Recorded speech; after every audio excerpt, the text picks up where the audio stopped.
آپ سب سے مغفرت کی دعا کی گزارش کرتا ہوں اور تمام مرحومین کے لیے جو اس دنیا سے جا چکے ہیں ان تمام کے لیے دعا کریں، اللہ ان کی مغفرت فرمائے، ان کے درجات کو بلند فرمائے۔ اسی لیے میں بہت دیر تک بات بھی نہیں کر پاؤں گا، ٹائم بھی نہیں ہے، اور صدر محترم سے میں نے کہہ دیا ہے کہ حضرت میں زیادہ سے زیادہ آدھا گھنٹہ پورا کر سکتا ہوں، میرے ساتھ یہ حادثہ ہے، وقت بھی نہیں ہے۔ تو ساتھیوں، آدھے گھنٹے کی بات ہو یا 1 گھنٹے کی بات ہو، ضروری نہیں ہے لمبی بات ہو، تھوڑی ہی بات پر اگر عمل ہو جائے تو آپ کا جلسہ کامیاب۔ دور دراز سے علماء کرام آئے، آپ نے کافی دنوں سے محنت کی اس جلسے کو منعقد کرنے میں، اور اپنی مسجد کی تعمیر کے تعلق سے اس نسبت پر ہم اللہ سے دعا کرتے ہیں اللہ آپ کے اس جلسے کو کامیاب فرمائے، قبول فرمائے، اور آپ کے جائز اغراض و مقاصد میں مکمل کامیابی عطا فرمائے۔ کچھ آیت، یہ قرآن کریم کے ایک آیت میں نے آپ کے سامنے، آیت بلکہ اس کا ایک ٹکڑا میں نے پڑھا، انما اموالکم و اولادکم فتنہ۔ آپ کی دولت اور آپ کی اولاد آپ کے لیے فتنہ، آزمائش کی چیز ہے۔ اگر آپ نے ان کا صحیح استعمال نہیں کیا تو اولاد ہے، اس کی صحیح تربیت نہیں کی، اس کو نیک نہیں بنایا تو وہ جو غلط کام کرے گا اس کا وبال اور اس کی برائی وہ آپ کے نام اعمال میں لکھی جائے۔ اللہ کے نبی علیہ السلام کا فرمان بھی ہے، کلکم راعٍ وکلکم مسئول عن رعیتہ۔ ہم میں سے ہر شخص ذمہ دار ہے اپنے اہل و عیال کے بارے میں۔ اگر ہماری اولاد بگڑ جائے، اگر ہمارے بچے، ہمارا بیٹا شرابی بن جائے، جواری بن جائے، زانی بن جائے، دوسری کی بیٹیوں کی عزت و آبرو پر ہاتھ ڈالے،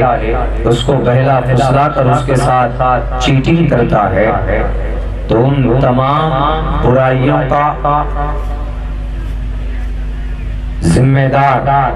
ایک گارجن ہوگا۔ پہلے آپ ہیں، ہم ہیں، جو بھی ذمہ دار۔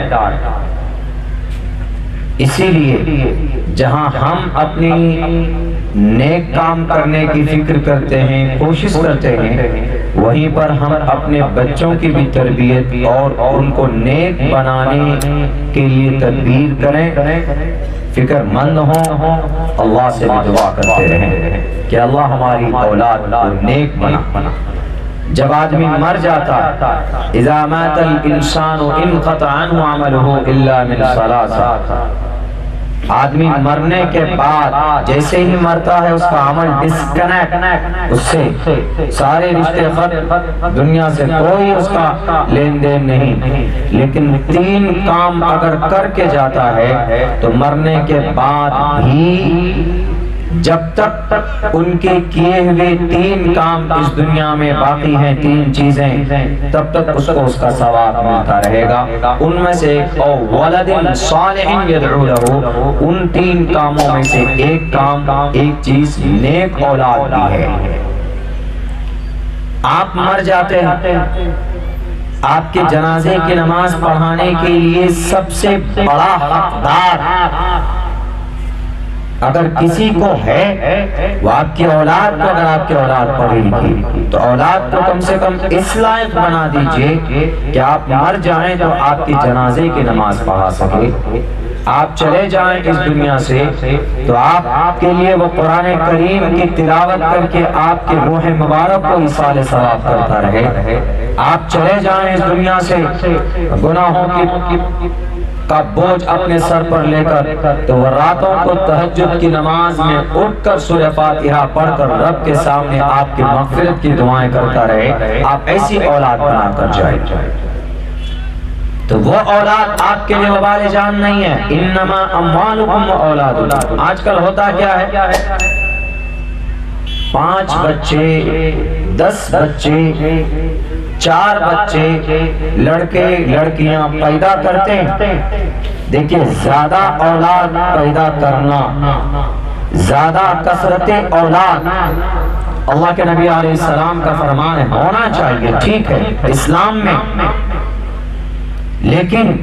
اغیار کے نزدیک وہ چیز صحیح نہیں ہے۔ وہ تو کہتے ہیں ہم دو ہمارے دو ہونا چاہیے، پھر نسبندی کرا لیتے ہیں یا کوئی اور راستہ چوز کر لیتے ہیں،